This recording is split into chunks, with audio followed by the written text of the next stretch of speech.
சிவமங்கலம்.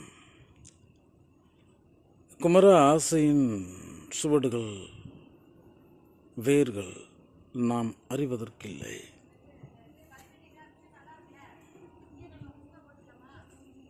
நீ முழுக்க முழுக்க ஆசை செய்த சிற்பம்தான். நீ இச்சை செய்த சிற்பம்தான். நீ மாற்று இல்லை.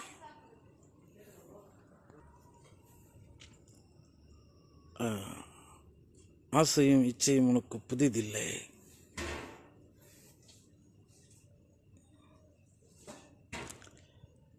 உன்னுடைய அடிப்படை கண்ணோட்டமே ஆசையினால் தான் தீர்மானிக்கப்படுகிறது.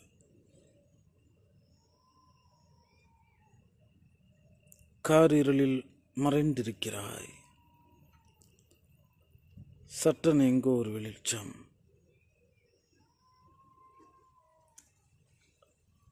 அனிச்சை செயலாக அதை நீ கண்டுவிடுகிறாய். கண்ட பின் தான் உன்னுடைய ஆணையை போய் சேர்கிறது. அதற்கு முன்னமே கண்டுவிடுகிறாய். இப்படி இயலில் உன் அடிப்படை கண்ணோட்டமே ஆசையினால் வாய்த்திருக்கிறது. கான்குமரா, இருக்கும் பொழுது கூட சில உடைமைகளை வெறுத்தபடி அல்லது அதில் ஆழ்ந்திராதபடி இருந்திருப்பாய். அது விடுபட்ட பின் தான் உன்னுடைய உச்சபட்ச பற்றுதல் ஆசை புலப்படும். அந்த பதற்றத்தில் தெரிந்து கொள்ளலாம்.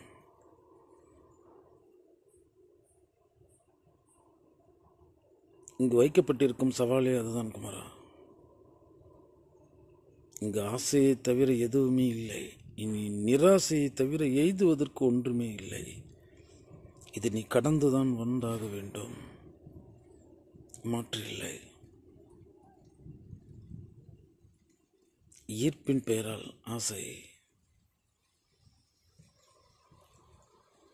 அதனால் இயல்பாகவே அது உன்னை ஈர்த்து விடுகிறது குமரா.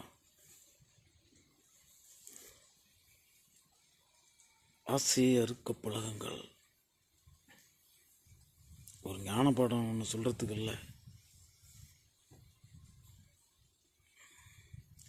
இருக்கும் கசடுகள் அகலாது. நான் என்ன பெரிய உயர் வகை வாசனை திரவியங்களை தந்திருந்தாலும் அது உனக்கு உதவப் போவதில்லை. அப்போ நம்மளுடைய அகத்து கசடுகளெல்லாம் ஆசையினால் ஆக்கப்பட்டிருக்கிறது. உனக்கும் தெரியாது.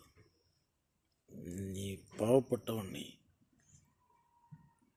நான் யார் என்ற கேள்விக்கு விடையும் தேட விரும்பாதவன். சகலமும் என்ன அப்படின்ற கேள்விக்கும் விடை தேட விரும்பாதவன். இப்படியே நீ பயணித்து கொண்டிருக்கிறாய். ஆசை அகல கற்றுக்கொள்ளுங்கள். இங்கு எல்லாம் அளவில்லாத ஆசை உடைய உலகம் இது. அளவில்லாத ஆசை வயப்பட்டிருக்கிறது. மாயை உன்னை வீழ்த்த வைத்திருக்கும் ஒரே பொறி ஆசைதான். எளிதில் கிளர்ச்சி செய்துவிட முடியும். உணர்ச்சி வசப்பட்டவன் நீ. உணர்ச்சி பிளம்பாய் இருப்பவன். இதெல்லாம் ஆசையினுடைய அதிகார நிலையங்கள். இங்கு ஒன்றுமே இல்லை. அவ்வளோதான். அங்கே இருந்தால் என்ன, இல்லைன்னா என்ன, நீ இருக்க மாட்ட. அவ்வளோதான். அந்த தளம் இருக்கும், அந்த கப்பல் இருக்கும், நீ இருக்க போவதில்லை. அப்போ இப்படி கட்டமைக்கப்பட்டிருக்கிற உலக குமரா, நான் உனக்கு என்னத்தை சொல்லி புரிய வைக்கிறது? இறைவன்றான், தவங்கிறான், தியானங்கிறான், பக்திங்கிறான், அதுங்கிறான், இதுங்கிறான்.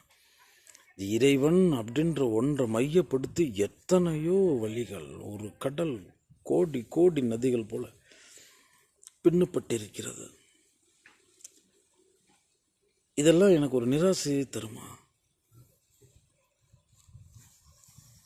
நம்ம சக்கரவர்த்தி தவராச சிவயோகி வீரசேன மகாராசர் இடையர்குல மூலன் திராணிக்க ஜம்பு மாதவ மகரிஷி ஜம்புகேஷ் சிவமுனி சித்தசன் ஆதி சுந்தர திருமுல தேவன் நாயனார் ஆசையை அருமின் ஈசனோடாயினும் ஆசையை அருமின் போடு அடி கோடு. ஈசனாக இருந்தாலும் நீ ஆசைப்படுவதற்கில்லை, அவ்வளோதான். அந்த கோணத்தையே முற்றிலும் முடக்குடாங்கிறாங்க. நம்ம குப்பைகள் மேலெல்லாம் ஆசை வச்சிட்டு இருக்கோம். அன்பு வைக்க வேண்டியவன், பக்தி செலுத்த வேண்டிய இடத்தில் கூட நீ ஆசை வைப்பதற்கில்லை. அப்ப நீ பூரணத்துவம் அடைகிறதே நிராசையில் தான். நீ எவ்வளோ கடந்து வந்திருப்ப, ஒரு பால்யத்தை கடந்திருப்பாய். அது சுவைக்கான வாழ்வு, விளையாட்டிற்கான வாழ்வு, இதெல்லாம் அது கடந்து வரும்போது எவ்வளவோ விஷயாதிகளில் எவ்வளவோ விஷயங்களை நீங்கள் ஆழ்ந்திருப்பீங்க பாருங்கள். அதுதான் வாழ்வென கருதி இருப்பீர்கள் பாருங்கள். இப்பொழுது அதை தார்மீகமாக கடந்து வந்திருப்பீங்க பாருங்கள். எத்தனையோ கடந்து வந்திருப்பீங்க. இப்படி இன்னைக்கு அது அன்று இருந்ததை அது முடிச்சிருச்சு, இன்னைக்கு இருக்குல்ல, அது இன்னைக்கு வேறொரு பரிணாமத்தில் இருக்குது, வேறொரு நிலைப்பாட்டில் இருக்குது. எதிர்காலம், சகாதி வாழ்வு, சமூகத்தில் ஒரு பெரிய கட்டமைப்பு, இன்னும் என்னென்னமோ இந்த உலகம் எதெல்லாம் எதிர்பார்க்குதோ அதிலெல்லாம் தன்னை பொருத்தி இப்படி இருக்கிறது பார்க்கும்ரா. இதுவும் ஓய்ந்துடும் நாளைக்கு. இந்த எந்திரம் பழுதடையும் போது அது கிட்டத்தட்ட அது தன் இயக்கத்தை முடிக்கின்ற வேளையில் நீ இதுவரைக்கும் தூய்த்தது எல்லாமே தூசாக போயிடும், நினச்சி கூட பார்க்க முடியாது. எந்த விதத்திலும் உனக்கு நேரடியாக மறைமுகமாக எந்த விதத்திலுமே உதவாது. இப்படி எப்படி உன்னுடைய கடந்ததுங்கிறது முடிந்ததோ அதே மாதிரி அந்த வேளையில் நீ தூய்த்தது எல்லாமே உன்னை எண்ணத்திலிருந்து தூர விலகிப்போ. அதெல்லாம் வெறுப்பாக இருக்கும். அப்போ அது சார்ந்த வாழ்வு வாழ்ந்து அதில் ஆழ்ந்து கொண்டிருக்கின்ற மனிதர்களை பார்க்கும் பொழுது கோமாளிகளை பார்ப்பது போலவே இருக்கும். இப்படித்தான் நானும் அந்த நேரத்தில் அப்படி இருந்தேன் அப்படின்னு இருக்கும். ஆமாம், அன்று அந்த மயக்கத்தில் இருந்தவன் சொன்னால் புரிஞ்சுக்குமா? இந்த மனசு புரிஞ்சுக்காது. ஆமாம், அது பட்டறிவு வேணும். பட்டாலும் இதுக்கு புரியாது. இங்கே ரெண்டு விஷயம் இருக்குது. புத்தி ஒன்று இருக்குது, மனசு ஒன்று இருக்குது. புத்தி புலப்படுத்துறது, அது தான் வேலையை செஞ்சிருது. மனசு அது பாட்டுக்கு இந்த பஞ்சேந்திரியங்கள், அந்த இந்திரியங்களில் இந்திரிய சுகங்களில் லைத்து பசி தாக சுக துக்கம் இருக்கும். இந்த எந்திரத்தினுடைய தேவைகள் அப்படி அதுவே வாழ்வுன்னு கருதி இப்படியே ஒரு வாழ்வு வாழ்ந்துருது. ஒரு நாள் அந்த எந்திரம் முடங்கும் போது புரியல, உனக்கு அதுக்கு புரியல. எங்கு அறிந்திருக்க வேண்டிய ஞானத்தை எங்கு அறிய வேண்டுமோ அங்கு அறிந்திருக்க வேண்டும். அதுதான் தவம். இங்கே ரெண்டு பேரும் உணவு உண்ணாமல் இருக்காங்க. ஆமாம், ஒருத்தர் பட்னி கிடக்கிறாருன்னு சொல்கிறாங்க, இன்னொருத்தர் உண்ணாவிரதம் இருக்கிறாருன்னு சொல்கிறாங்க.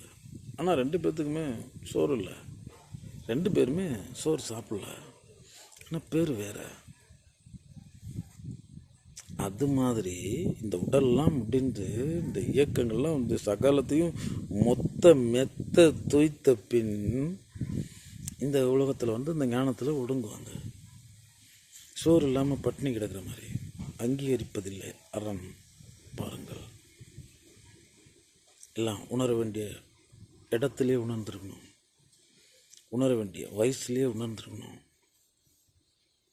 அது கடக்கும் பொழுதே கருத்திலிருந்து இருக்க வேண்டும். காலத்தின் கட்டாயம் நான் இங்கு காட்சி பொருளாய் வைக்கப்பட்டிருக்கிறேன். இருந்த பொழுதும் நேரடியாகவும் மறைமுகமாகவும் நான் இதனோடு பந்தப்பட்டவன் இல்லை. ஒன்று இதை விட்டு நான் செல்வேன், அல்லது என்னை விட்டு அது செல்லும். சத்தியம் சொல்கிறேன். ஆம் குமரா, ஆசை என்ன குமரா? அசத்தியம். சத்தியம் என்ன குமரா? நடுநிற்றல். அற்றது உற்றது அறுத்த நட்ட நடுநீர் நோக்கில நோக்கது. அதான் நிராசை. நீதியாய் நிற்றல்.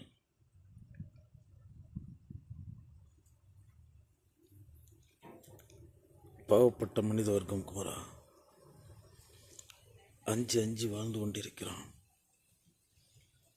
அவன் அச்சத்தை இன்னொருவன் மறைமுகமாக கண்டுவிட்டால் அவன் மீது கோபப்படுகிறான். இந்த சங்கம் நினச்சதுன்னா எல்லாத்தையுமே ஓட விட்டுரும். பார்த்துருக்கோம்ல, ஒரு கணத்தில் நீ பற்றி வைத்திருக்கும் அத்தனை மாயையும் தூசாக்கி பார்த்துரும். இந்த அண்ட பேரண்டம், இந்த பிரம்மாண்ட வீடு, அண்ட வீடு, பேரண்ட வீடு. அப்போ நம்ம தெரிஞ்சிக்க வேண்டிய மிக முக்கியமான விஷயம் என்னன்னா, எதையுமே வாழ்ந்துட்டு போ, எதுலேயும் ஆழ்ந்துட்டு போகாத, எல்லாத்தையும் கடந்துட்டு போ, கருத்தில் இருத்திட்டு போகாத. இது ஒரு சாஸ்வதம்னு நினைக்காத. அதெல்லாம் ஒன்றும் கிடையாது. பேசிக்கிட்டு இருக்கும்போதே முடிஞ்சிடும், அவ்வளோதான். அப்போ அங்கே அவனிடத்துல சண்டை போட்டுக்கிட்டு இருக்க முடியுமா? ஏன்னா பற்றளவு பதட்டம், ஆசையளவு அவஸ்தைன்னு சொல்லப்பட்டிருக்கு. ஓடி அளவு ஓய்வு எடுக்கணும், ஓடி அளவு மூச்சிறக்கும், ஓடி அளவு வியர்க்கும், இதெல்லாம் இருக்குது. இது ஒரு கசந்த உண்மைதான். இது இந்த சங்கம் ஏற்கிற நிலையில் இருக்கிறது இல்லை. ஏன்னா பகிரங்கமாகவே எல்லாத்துக்கும் ஆசைப்படுங்கன்னு சொல்கிறாங்க. அப்போ அந்த உலகத்தில் போய் இந்த கல்வி எவ்வாறு? ஆனால் உண்மை இதுதான். உபத்திரவம் இல்லாத வாழ்வு. இந்த சொந்தம் பந்தம், நம்மளுடைய பரம்பரை, அது இது இதெல்லாம் இந்த மேடையில் வைக்கப்பட்டிருக்கின்ற கதாபாத்திரங்கள். இங்கே நீங்கள் எல்லாருமே ஒரு குடும்பத்து வாசிகள், ஒரு குடும்பத்தின் பெயரால் இருப்பவர்கள். அது இந்த உலகம் சொல்லித்தரல.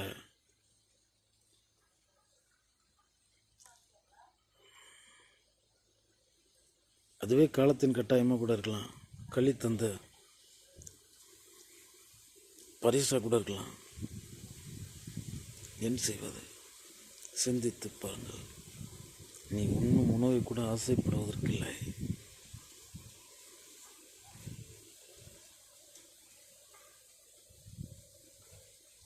சில அகாலமான உண்மைகளாக இருக்கும்.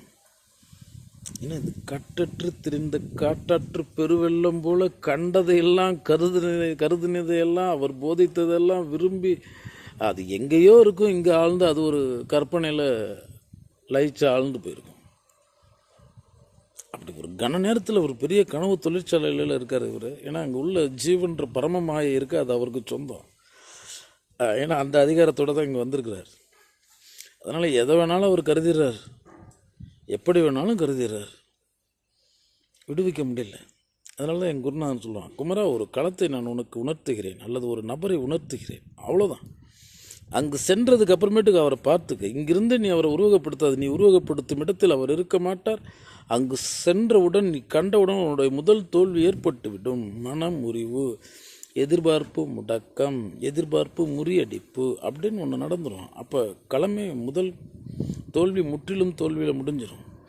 எதையுமே உருவகப்படுத்தாத, எல்லாத்தையுமே சாதாரணமாக நீ ஆச்சரியப்படுறதுக்கோ அதிசயப்படுறதுக்கோ அப்படின்னு பார்க்குறதுக்கோ அதெல்லாமே மாயை ஏற்படுத்தின மாயை. நீ 100% நிர்மாயன், 100% நிர்மாயையில் லைத்திருக்க வேண்டியவன்.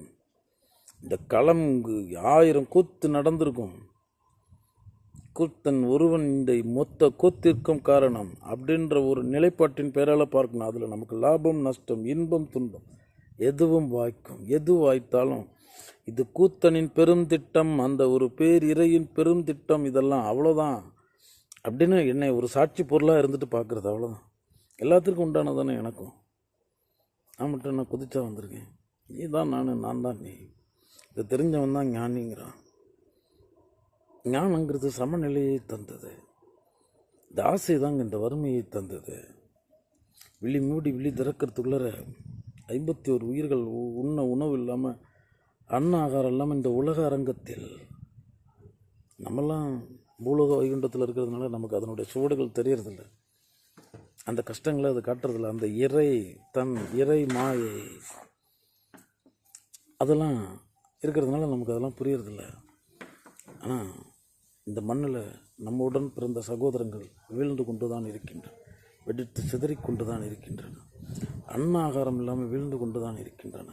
என்றைக்காவது அது நம்ம மனசை சஞ்சலப்படுத்தியிருக்குமா, வருந்திருக்குமா? எனக்கு உண்ணும்போது உனக்கு ஞாபகம் வந்திருக்குமா குமரா? அதெல்லாம் அன்றைக்கி அவர்களுக்காக நினைத்திருக்கிறியா? இன்று இறைவன் நமக்கு வழங்கி இருக்கின்ற அந்த அமுதை எத்தனை நம்மளுடைய சகோதரங்களுக்கு தர மறந்திருப்பான். அப்போ நான் வருவான். யதா யதா கி தர்மஸ்ய கிளானி பவதி பாரத அபியுத்தானாம் அதர்மஸ்ய ததாத்மானம் சுஜாமியகம் பரித்ராணாய சாதுனாம் விநாசாய சதுஷ்கிருதம் தர்ம சம்ஸ்தாபனார்த்தாய சம்பவாமி யுகே யுகே.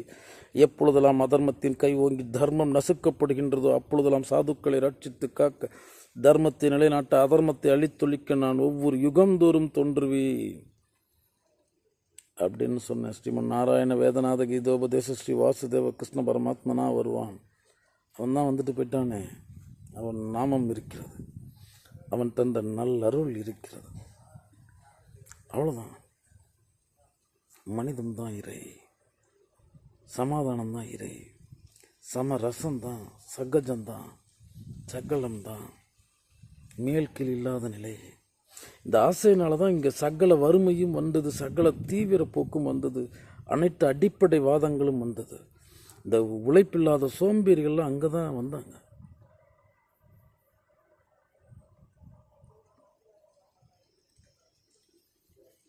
இந்த உடல் வளர்க்கறதுக்கு நீ உழைத்த குமாரா.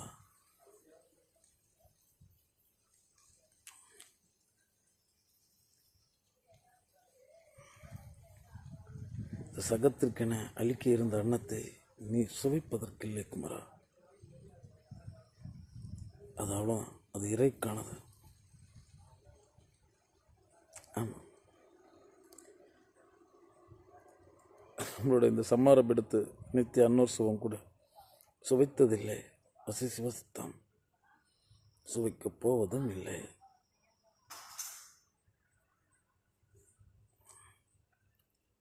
எல்லாம் நம்ம ஒரு சாட்சியாக இருக்கோம். நம்ம நெஞ்சுக்குள்ளே இருக்குது ஒரு மனசாட்சி. ஞானன்ற ஒன்றின் பெயரெல்லாம் எடுத்துக்கிட்டோம்னா நம்ம பட்டுக்கு ஆழ்ந்து போக போக அது நம்மளுடைய பேரிரக்கத்தின் எல்லையில் நம்மை இறக்கச் செய்யும். அப்போ இந்த சித்தமே சஞ்சலத்தில் வாய்ச்சிரும். இதுக்கு முன்னாடி எது ஆசை வயப்பட்டு பிசாசு மாதிரி வெறி பிடிச்சி திரிஞ்சுக்கிட்டு நம்ம நிம்மதியும் கெடுத்து, நம்மளை சுற்றி இருக்கிறவங்க நிம்மதியும் கெடுத்து, நேரடியாகவும் மறைமுகமாகவும் அவனுடைய இயல் தேவையை பிடுங்கி இது வைத்துக்கிட்டு இப்படி அரக்க மாதிரி ராட்சத மாதிரி வாழ்ந்துக்கிட்டு இருக்கு என் செல்வங்களே. அந்த உள்ளம் எதற்கு அளிக்கப்பட்டது தெரியுங்களா? உன் சகோதரங்களுடைய சக ஜீவன்களுடைய துன்பத்திற்காக தான், அவர்களை கண்டு நீங்கள் வருந்துவதற்காக தான். வருந்தினாதான் உங்களுடைய மனம்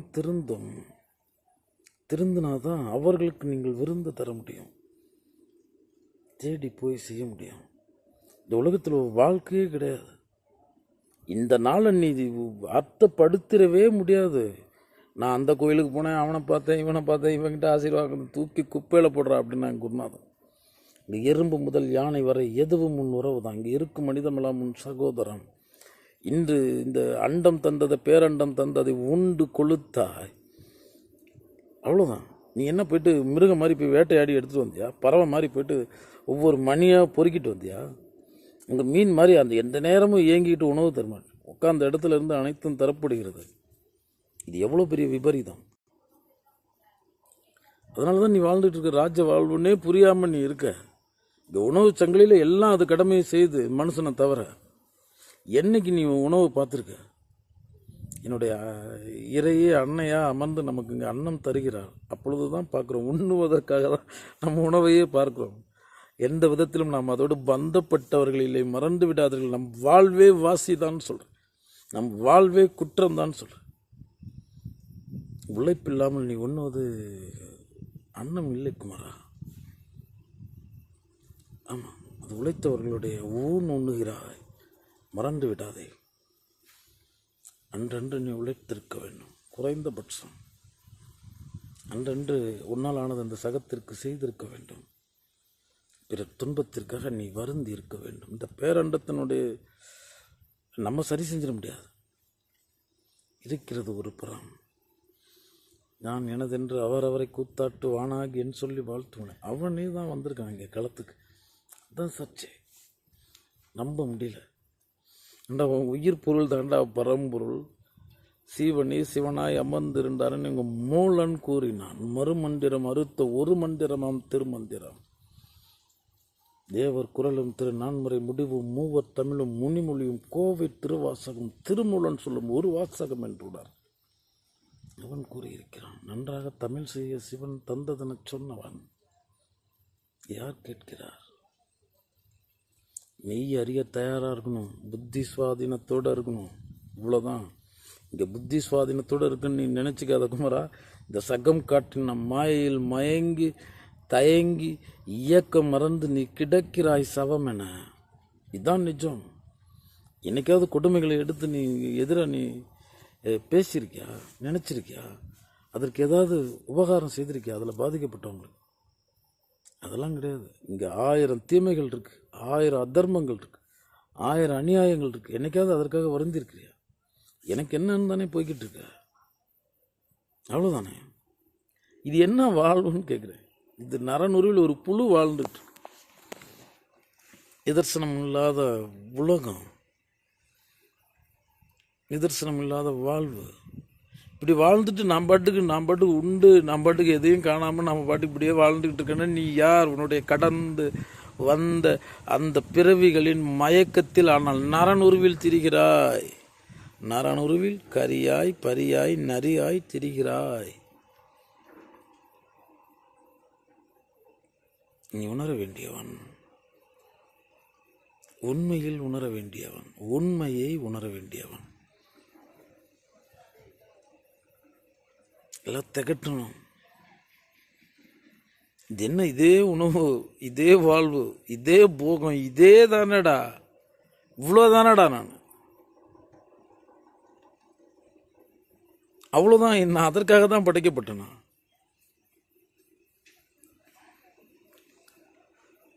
ஆறாம் அறிவை பயன்படுத்துங்கள். பகுத்தறியும் இந்த பக்குவ அறிவை பயன்படுத்துங்கள். நீங்கள் எதை சார்ந்தும் வைக்கப்பட்டிருப்பவர்கள் இல்லை. இந்த அண்ட பேரண்டத்தினுடைய 5வது தூண்கள் தனி மனிதன். மறந்து விடாதீர்கள். இந்த அண்டம் தாங்கப்பட்டு கொண்டிருப்பதனுடைய 5வது தூண் நீ. ஒவ்வொரு தனி மனிதனும் தான். அதை இயற்றுபவர்கள் இயற்றுகிறார்கள், இயற்றாதவர்கள் தன் வாழ்வையும் இழக்கிறார்கள். அங்கே இறை தன் நிழலையும் இழக்கிறார்கள். அதனால் இருக்கும் வரை இயங்கிரு. இச்சையை தவிர்த்துரு, ஆசையை தவிர்த்துரு. உடனே தவிர்த்திட முடியாது. முதல்ல நினைக்கவே தயாராக இல்லைன்னு நினைக்கிறதே ஒரு பெரிய வெற்றி தான். இந்த ஞான வகுப்புகள், இந்த வித்தியாதிகள், இறைவனை பற்றின பேச்சுவார்த்தை இதெல்லாம் நடந்துக்கிட்டு இருக்கு. இதெல்லாம் கேட்குறது புண்ணியம் அப்படின்னு குருநாதர் சொல்கிறார். ஆம் குமரா, புண்ணியம்தான் குமரா. ஏன்னா அந்த நேரத்தில் அவன் அந்த ஒரு பாவத்தை செய்யல, சித்தத்தால், காணலால், சொல்லால், செயலால் செய்யலை. அவன் பாவம் செய்யலைனாவே அது புண்ணியம்தான். அவன் பாவம் செய்யலைனாவே புண்ணியம்தான். அது எப்படி பாவம்? சித்தம் இருக்கே, நோக்கும் கோணத்தை நோக்கி பார்த்துருமே, எவனுடையதை என்னுடையதுன்னு காட்டிருமே. இப்படியே ஒரு எண்ணத்தில் எல்லாத்தையும் ஈர்த்து போட்டுக்குமே. அப்போ நீ பாவம் செய்ய நீ இயங்கவே வேண்டியதில்லை. உட்கார்ந்த இடத்துல இருந்து வேலையை முடிச்சிடலாம் சித்தத்தை வச்சு. தீய சித்தம் நீ என்ன நல்ல காரியத்தை செய்திருந்தாலும் உன்னை நரகம் சேர்க்கும். வாழும் பொழுதும் வீழ்ந்த பின்னும். மறந்து விடாதே குமரா. புரிந்து கொள்ளுங்கள், வாழ்வை புரிந்து கொள்ளுங்கள். நீ ஒரு பேருண்மையை புரிந்து கொள்ள வேண்டும். தன்னை புரிந்து கொள்ளாதவன் இந்த சகத்தை புரிந்து கொள்ள முடியாது. அவ்வளோதான். நீ ஒன்றை புரிஞ்சிட்டியான்னா உன்னை நீ புரிஞ்சிக்க முடியாதுங்கிற ஒரு எல்லை இல்லாத உண்மையை புரிஞ்சுக்கணும். ஏன்னா நீ நான் நினச்சிக்கிட்டு இருக்க கருத்து அகன்ற பின்பு அவனு தெரிய சாட்சி மாயை நீ. அப்போ நான்ற கருத்து தானே, பிரஜை தானே, அந்த விழிப்பு தானே, அந்த ஆணவம் தானே தேடுது. அதுக்கு என்ன தென்படும்? இல்லை. இந்த கல்வியை நான் அகற்றுவது தான். அடிமைகள் ஆசைப்படுவதில்லை. நம்ம அதெல்லாம் அந்த காலத்தில் எல்லாம் இருந்தாங்க. அதில் பெரிய ராஜபோகமாக இருப்பாங்க. அவர்களிடத்துல நம்ம நன்மக்களே அடிமைகளாக இருப்பாங்க. அவர்களும் மனிதன்தான், இவர்களும் மனிதன்தான். ஆனால் இந்த அடிமைகளை அதை கருதிட முடியாது. போச்சு. அப்படிதான். அதே போல் நாமும் ஒரு இறைக்கு அடிமையாக இங்கே வந்திருக்கிறோம். அவனுடைய திட்டம் பெரு நன்மை. நான்ற தன்மை வரும்போது தானே நான் எனக்குன்னு ஒரு தலையை உணர்ந்து தலைவன், தலைமை மாயை, ராஜ மாயை, இங்கே ராஜ ஏக போக மாயை வந்து இந்த சகத்தை ரணப்படுத்துது. எல்லாம் புழு பூச்சிகளா நரனை பார்க்குது. வேலைக்காரனா கீழானவனா பார்த்துக்கிட்டு இருக்கு. இந்த ஏகம் ஏகம் அநேகமாகி இருக்கிறது. இந்த அநேகத்திலும் ஒரு ஏகமே மூலப்பொருளாக இருக்கிறது. அப்பொழுது நீ ஏக வடிவமாக அநேகத்தை காணணும். இங்கே அநேகத்தை அநேக விதமாக இந்த மனிதர்கள் காணுகிறார்கள். குமாரா, யார் பொறுப்பேற்க முடியும்? நான் இந்த சகத்திற்கு சொல்லித்தர முடியாது குமாரா. உன்னை எனக்கு பிடிக்கும், அதனால் உனக்கு சொல்கிறேன். நீயும் செய்யப்போவதில்லை, அதையும் நான் அறிவேன். ஒரு பதிவில் இருக்கட்டுமே, ஒரு முயற்சியில் இருக்கட்டுமே, அப்படித்தான். அதை அத்தனை எளிதாக வென்று விட முடியாது.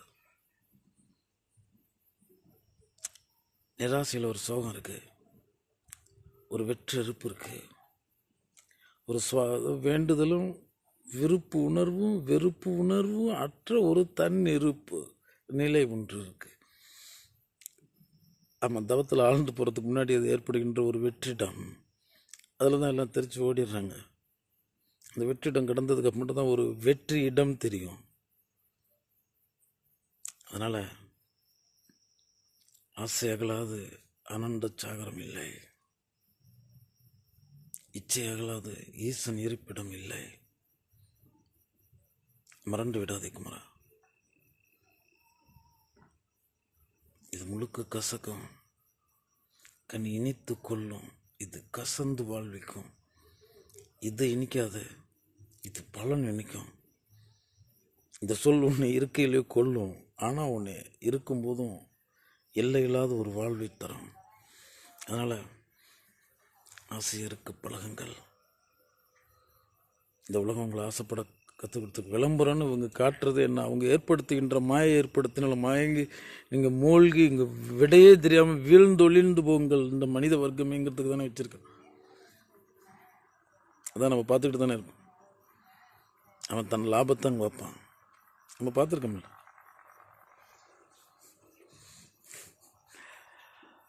ஆமாம், அவங்க லாபத்திற்காக எதை வேணாலும் பேசுவாங்க.